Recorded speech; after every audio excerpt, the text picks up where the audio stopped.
नमस्कार दोस्तों, Mannu short hand classes में आपका हार्दिक स्वागत है। डिक्टेशन स्टार्ट होगी 90 शब्द प्रति मिनट ठीक 3 सेकंड बाद।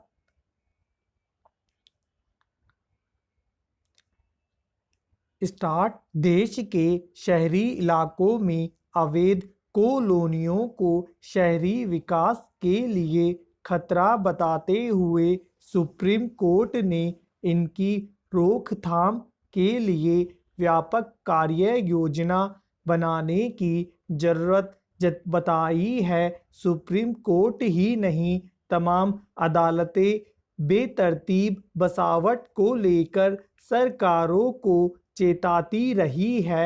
इस बार सुप्रीम कोर्ट ने राज्य सरकारों को सुझाव देने के लिए न्याय मित्र नियुक्त कर इस दिशा में एक कदम और बढ़ाया है। अवैध कॉलोनियों का बसाने में बड़ा योगदान भूमाफिया का तो रहता ही है, वे सरकारी कारिंदे भी कम जिम्मेदार नहीं हैं, जिनकी मिलीभगत से कानून कायदों को धता बताते हुए सुविधा क्षेत्र में भी आवासीय या व्यावसायिक प्रयोजन से निर्माण कर लिया जाता है। अब तक अनुभव से तो यही सामने आया है कि जब सिस्टम की शह पर ऐसे अवैध निर्माण खड़े हो जाते हैं तो राजनीतिक दलों को वोट बैंक की चिंता सताने लगती है। इसीलिए जानते बूझते भी ऐसी बसावट को रोकने का प्रयास ही नहीं होता।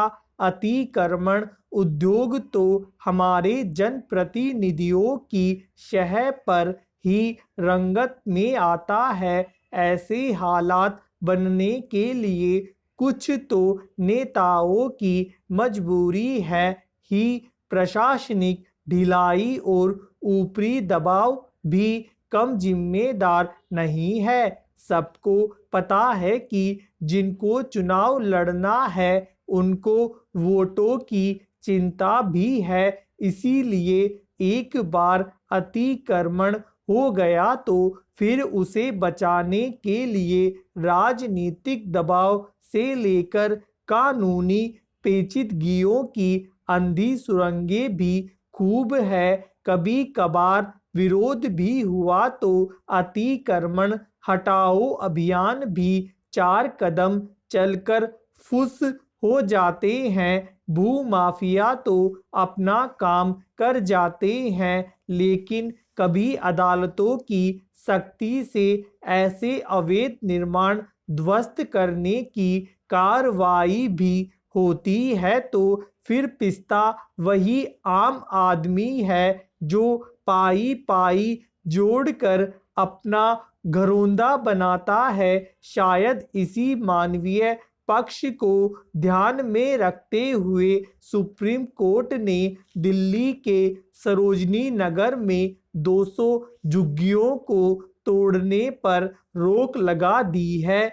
जाहिर है कि अवैध कॉलोनियों को लेकर सुप्रीम कोर्ट की चिंता भी यही है कि बंदोबस्त किया जाना चाहिए, जिससे बेतरतीब बसावट और शहरों के मास्टर प्लान की अनदेखी हो ही नहीं। मास्टर प्लान को लेकर अदालत के आदेशों की पालना तो दूर, सरकारें अपने ही मास्टर प्लान को लागू करने में असमर्थता व्यक्त करते हुए अदालतों तक गुहार लगाने लग जाती है। होना तो यह चाहिए कि सुप्रीम कोर्ट खुद ऐसा सख्त कानून बनाने के लिए सरकारों को निर्देश दे जिसमें मास्टर प्लान की पालना सुनिश्चित करने का बंदोबस्त तो हो ही, इनकी अनदेखी कर बेतरतीब बसावट के लिए जिम्मेदारों पर सख्ती की व्यवस्था भी की जाए।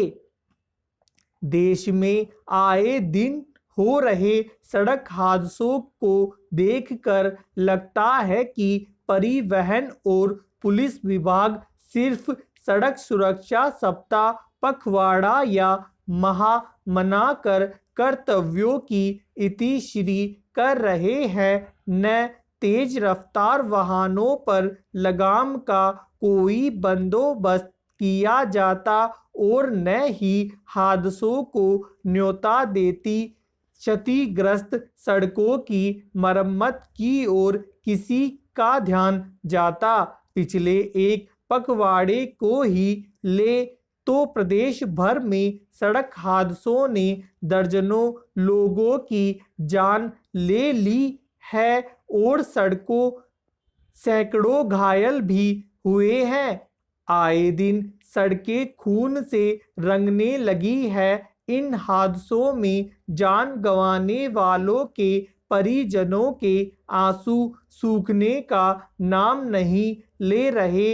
ऐसा नहीं है कि दूसरों की लापरवाही से ही ये हादसे हुए हो, वाहन चालक की लापरवाही भी ऐसे हादसों का बड़ा कारण बनती है। इन दिनों शादियों का सीजन भी है। कोरोना संक्रमण के भयावह दौर के बाद आयोजनों में शिरकत बढ़ने से सड़क मार्ग से आवाजाही भी बढ़ी है। जरा सी भी लापरवाही कब हादसों का सबब बन जाए, कुछ कहा नहीं जा सकता। धन्यवाद दोस्तों, लाइक और शेयर जरूर करें।